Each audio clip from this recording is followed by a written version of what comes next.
అందరికీ నమస్కారం. ముందుగా శ్రీమాత్రే నమః, శ్రీ గురుభ్యో నమః. గంగాధర్ వాస్తు జ్యోతిష్యాల యూట్యూబ్ ఛానల్కి స్వాగతం. మనం ఈరోజు వాస్తులో చర్చించుకోబోయే టాపిక్ ఏంటంటే, మనల్ని ఒక స్నేహితుడు అడిగాడు. అంటే మన గృహం కన్నా మన పక్క వాళ్ళ గృహాలు బేస్మెంట్ హైట్లో ఉండాలా, డౌన్లో ఉండాలా అనేది అతని క్వశ్చను. దాని గురించి మనం తెలుసుకుందాం. చూడండి ఇక్కడ ముందుగా అయితే ఇక్కడ చూడండి, ఇది ఒక వెంచర్ అనుకోండి. ఇది రోడ్డు. రోడ్డుకి ఇటువైపు ఇరు దిక్కులా అంటే అటువైపు ఇటువైపు ఫ్లాట్స్ ఉన్నాయి. ఇప్పుడు దిక్కులు తీసుకుంటే ఇది తూర్పు అనుకోండి. ఇది తూర్పు దిక్కు, ఇది పడమర దిక్కు. ఇప్పుడు ఈ ఫ్లాట్స్లో ఫస్ట్ ఇతను కట్టుకున్నాడు అనుకోండి. ఇతను గృహం కట్టుకున్నాడు.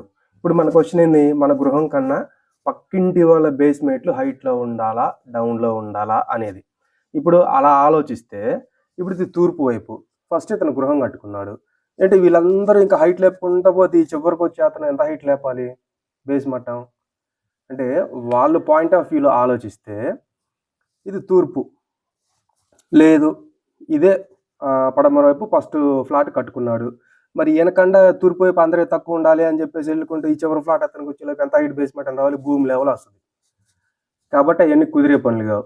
లేదు, తూర్పు వైపు ఫస్ట్ ఫ్లాట్ కడితే ఈయనకన్నా కొంచెం హైట్ లేపుకుంటే బేస్మెంట్ ఇక్కడ దాకా వచ్చేటప్పటికి 5-6 అడుగులు లేయాల్సి వస్తుంది.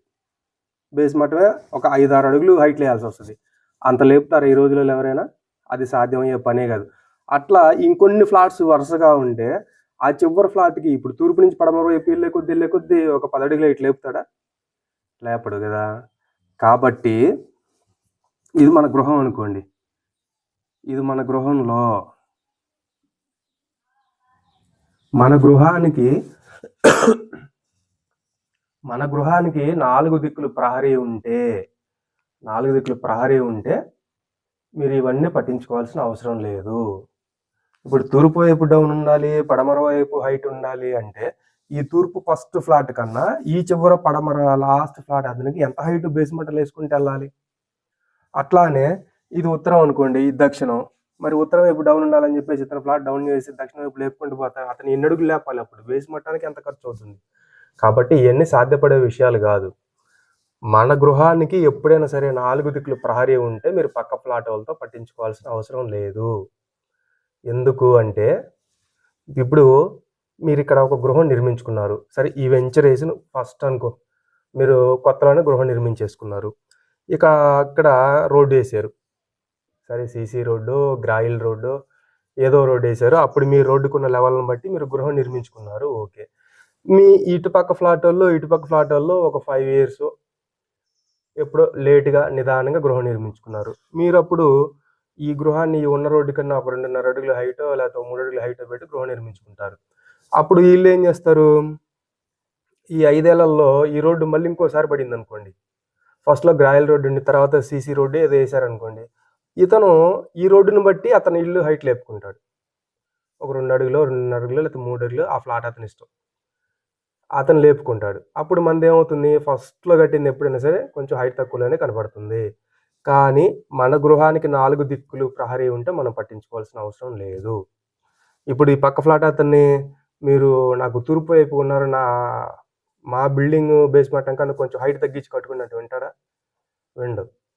ఎందుకు వింటాడు? ఎవరింటారు ఈ రోజులలో? పోనీ ఇటుపక్క ఫ్లాట్ నా బిల్డింగ్ కన్నా మీరు పడమర వైపు ఉన్నారు, ఇంకొంచెం హైట్ లేపి కట్టండి అంటే అతనికి నచ్చినట్టు అతను కట్టుకుంటాడు. రోడ్డుని హైట్ని చూసుకొని, డ్రైనేజీ సిస్టమ్ చూసుకొని, అంతా చూసుకొని ఎవరిల్లు వాళ్ళు కట్టేసుకుంటారు. అంతేగాని మన ఇల్లు ప్రకారం మీరు పై ఎత్తున్నారు ఒక్కొక్క అడుగు లేపుకుంటే వెళ్ళండి అంటే ఎవరికి సాధ్యం కాదు.